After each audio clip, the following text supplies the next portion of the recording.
你是不是每天早起都去公园走路，走到两个膝盖痛到不行，可去医院抽血检查，血糖还是高的吓人？大家好，我是钟医生，今天我们聊的话题就是走路。这件事你每天都在做，但90%的人都没走对。很多朋友都来问我，钟医生，我天天走路当运动，到底饭前走好还是饭后走好？其实我常说，不管饭前还是饭后走，只要肯动就比坐着强。但如果你有明确的健康目标，比如想减掉大肚腩，比如想稳住血糖，那走路的时间点就大有学问了。饭前走和饭后走，在你身体里启动的是完全不同的两套生理系统。走对了，它是天然的代谢救星；走错了，不仅伤胃，还可能引发低血糖和心慌。首先来说，饭前走路，也就是空腹状态下的步行。很多人对空腹走路有顾虑，觉得没吃东西哪来的力气，会不会走到一半晕倒？其实，除非你有特殊慢性病，不然我们的身体早就备好了充足的后备能源。经过一整晚的睡眠和进食，早上刚起床的时候，你体内的胰岛素水平正处于一天中的最低谷。胰岛素是我们身体的合成激素，我常跟患者说，只要胰岛素一升高，身体就会疯狂囤脂肪；只要它处于低水平，身体就会反向燃烧脂肪。在这个低胰岛素的环境里，另一种叫升糖素的激素会出来接管大局。这时候你起身走路，身体会立刻做出反应，血液里没有现成的葡萄糖可用，就赶紧把仓库里的脂肪拿出来烧。就这样，你脂肪细胞里顽固的甘油三酯会被快速分解成游离脂肪酸，送进肌肉和心肌细胞的线粒体里，像柴火一样烧得一干二净。给大家分享一个真实案例，去年有位65岁的林伯伯来我的门诊就诊，他体态微胖，大肚腩明显，B 超查出有中度脂肪肝，甘油三酯也严重超标。他一坐下就跟我抱怨，钟医生，我每天晚饭后都散步1小时，走了大半年，肚子一点没小。我当时给他调整了运动方案，把晚饭后的散步改成早上起床后，先喝一杯温开水，再空腹去公园走30分钟。就这么一个小改变，他坚持了3个月后回诊，体重虽然只掉了2公斤，但腰围小了一大圈，中度脂肪肝也逆转成了轻度。为什么效果会这么好？因为权威研究已经证实，空腹状态下做中等强度有氧运动20到30分钟之后，身体就会进入脂肪氧化最高峰。这时候的燃脂效率比吃饱饭再运动足足高出 20%到 30%。如果你和林伯伯一样，苦恼肚子上的内脏脂肪减不掉，空腹走路绝对是你的首选。空腹走路的好处还不止燃脂，它还能帮你稳住全天的血糖。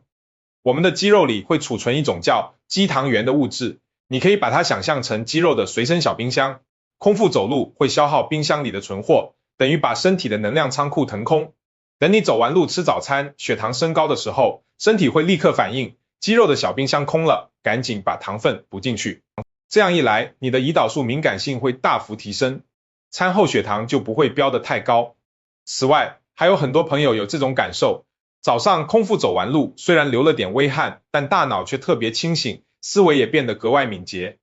这其实是我们基因里的生存本能，空腹状态下活动，身体会以为你要去觅食，为了让你保持高度警惕，会轻微提升大脑里的去甲肾上腺素。这种神经传导物质一增加，你的清醒度、专注力都会直线上升。所以说，饭前空腹走路不仅能启动全身燃脂引擎，还能给你的大脑开个高效外挂。说完了饭前走，我们再来说饭后走。如果说饭前走是燃脂专家，那饭后走就是护血管的控糖卫士。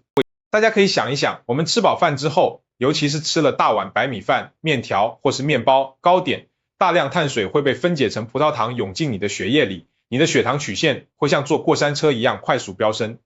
这时候你的胰腺就得拼命加班，分泌大量胰岛素，想办法把血糖赶进细胞里。但对于很多有胰岛素抵抗的朋友，或是糖尿病前期的患者来说，这个过程会非常吃力。胰岛素就像一把生锈的钥匙，怎么都打不开细胞的门，导致血糖迟迟降不下来。但只要你饭后起身走一走，身体就会启动另一套控糖系统。医学上有个非常神奇的机制，肌肉收缩可以不依赖胰岛素直接降低血糖。当你开始走路，双腿的肌肉不断收缩、放松，这个简单的动作会直接唤醒细胞膜上一种叫 GLUT4 的葡萄糖转运蛋白。这就好比你不用再找胰岛素拿钥匙开门，肌肉收缩直接把细胞大门踹开，主动把血液里多余的葡萄糖吞进去，控糖效果立竿见影。再给大家分享一个真实案例，62岁的陈阿姨是一位糖尿病前期患者，糖化血红蛋白一直卡在 6.2 左右降不下来。她最大的困扰就是每次吃完午饭半小时左右，整个人就昏昏沉沉，睁不开眼，非得睡个午觉才能缓过来。这就是典型的餐后血糖飙升引发的疲倦感。我给了她一个超简单的建议，吃完午饭不要马上坐着看电视，先在家里或是楼下用平常的速度走15分钟。结果你猜怎么着？她饭后嗜睡的毛病直接没了。3个月后再验血糖，化血红蛋白直接降到了正常值 5.8。权威医学数据显示，在餐后15到30分钟开始做轻到中等强度的步行，能平均降低餐后血糖峰值 12% 左右。这个数字看着不大，意义却非常重大。它能把你原本陡峭的血糖高峰直接消成平缓的小丘陵。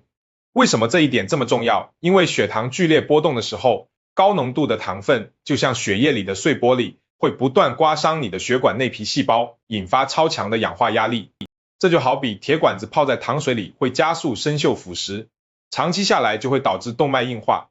所以说，饭后走路稳住血糖，本质上就是在保护你的血管，不让它生锈老化，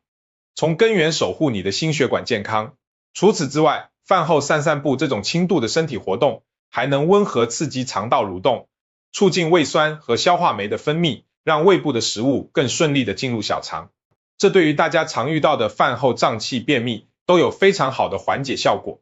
讲到这里，饭前走和饭后走的底层逻辑，大家应该都听懂了。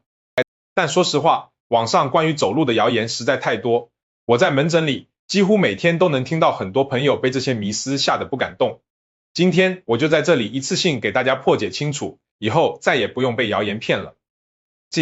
迷思1，空腹走路会掉肌肉，老年人绝对不能做。这个说法真的害人不浅，很多叔叔阿姨怕得肌少症，连早上去公园散个步都非得先吃2个水煮蛋，啃片吐司才敢出门。其实从生理学上来说，这完全是过度担忧。我们的身体非常聪明，肌肉蛋白是身体最宝贵的建筑材料，不到万不得已，根本舍不得把它拆了当柴烧。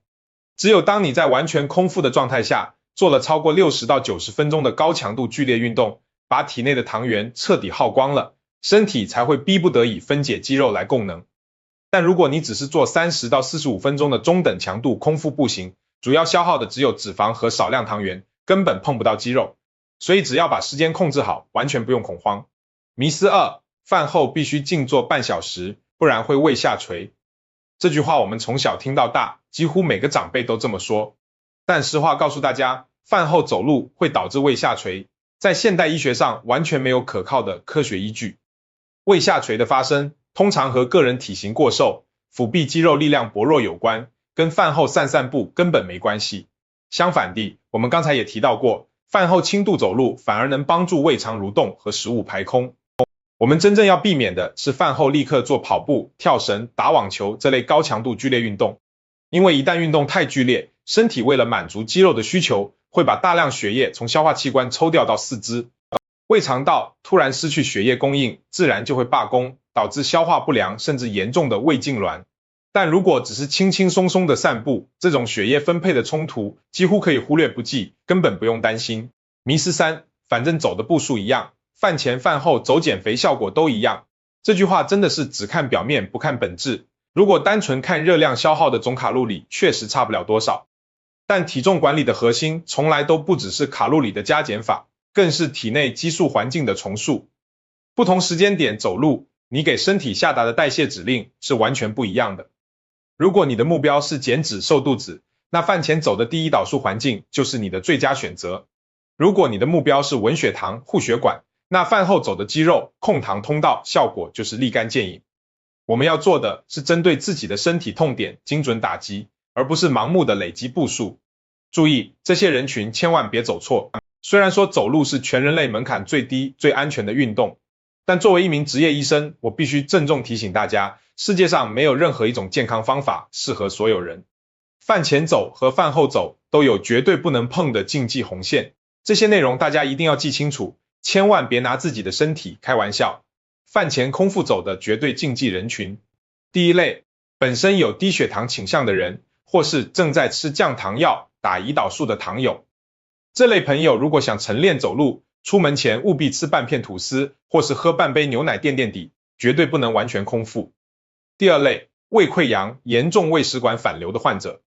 空腹走路可能刺激胃酸过度分泌，或是加重胃液反流，只会让病情雪上加霜。第三类，孕早期和孕晚期的准妈妈，孕妇身体对能量需求极大，对血糖波动异常敏感，空腹运动风险过高，坚决不建议。饭后走的绝对禁忌人群。第一类，患有严重心血管疾病的朋友，对于冠状动脉狭窄的朋友，极易引发心肌缺血，非常危险。这类朋友饭后务必静坐休息半小时到1小时，再进行轻度活动，千万不能急。第二类，胃清瘫患者，也就是胃肠蠕动极度缓慢的人，或是腹部手术伤口没完全愈合的朋友，饭后走动会增加身体负担，请务必遵医嘱活动。讲完了禁忌，很多朋友会问我，钟医生，那我到底该怎么走？除了选对时间，还有一个核心关键，就是强度的控制。不管是饭前还是饭后走，既然我们的目的是日常养生，强度就一定要控制在中低强度。怎么判断？教大家一个零门槛、100%准确的说话测试法。只要你在走路的过程中能跟身边的人聊天，能正常发语音消息，说话不费力，不会喘得上气，不接下气，这就是最完美的代谢燃脂心率。如果你走到连一句完整的话都讲不出来，心跳扑通扑通狂跳，那已经变成高强度心肺训练了，养生效果反而会打折扣。听懂了机制，避开了红线，最后教大家2个最实用、最科学的专属走路方案，看完就能直接照着做。方案1，晨起空腹燃脂走早上，人体的皮质醇水平本就处于一天的最高峰，身体此时最适合动员能量。只要你没有空腹禁忌，我非常推荐你把这个动作安排在晨起之后。具体做法，方案2，晚餐后控糖走傍晚到夜间，人体胰岛素敏感性会自然下降，身体处理晚餐血糖的能力远比早餐、午餐要差，这也是很多朋友晚餐吃多一点，第二天空腹血糖就飙升的核心原因。因此晚餐后的控糖散步是性价比最高的选择。具体做法，近年来有大量顶级医学期刊证实，规律的步行活动能显著改善我们肠道菌群的多样性。你每天坚持走路，不仅是在锻炼肌肉、控制血糖，更是在滋养你肠道里的有益菌。而健康的肠道菌群能通过肠脑轴强化你的免疫力，甚至能稳定情绪，让你不容易焦虑、抑郁。这个好处不受饭前饭后的时间限制，只要你肯走就有收获。讲了这么多，其实我最想告诉大家的是，我们的身体是非常有智慧的，你给它什么样的生活习惯，它就会回馈你什么样的健康状态。饭前走和饭后走从来都不是非黑即白的选择题，而是2个你可以随时调用的代谢工具。看懂了自己的身体需求，你就不再是盲目的乱走，而是真正把健康的主动权握回了自己手里。健康管理就像经营生活一样，靠自己找对节奏，顺势而为，就能走得轻松，走得长远。感谢大家的观看，希望今天这堂关于走路的课能给大家的日常生活带来帮助。如果觉得今天的内容对你有用，别忘了在屏幕下方点个赞，订阅我们的频道，也把这支视频分享给你最关心的家人朋友。健康这条路，有人作伴就不孤单。我是钟医生，我们下期视频不见不散。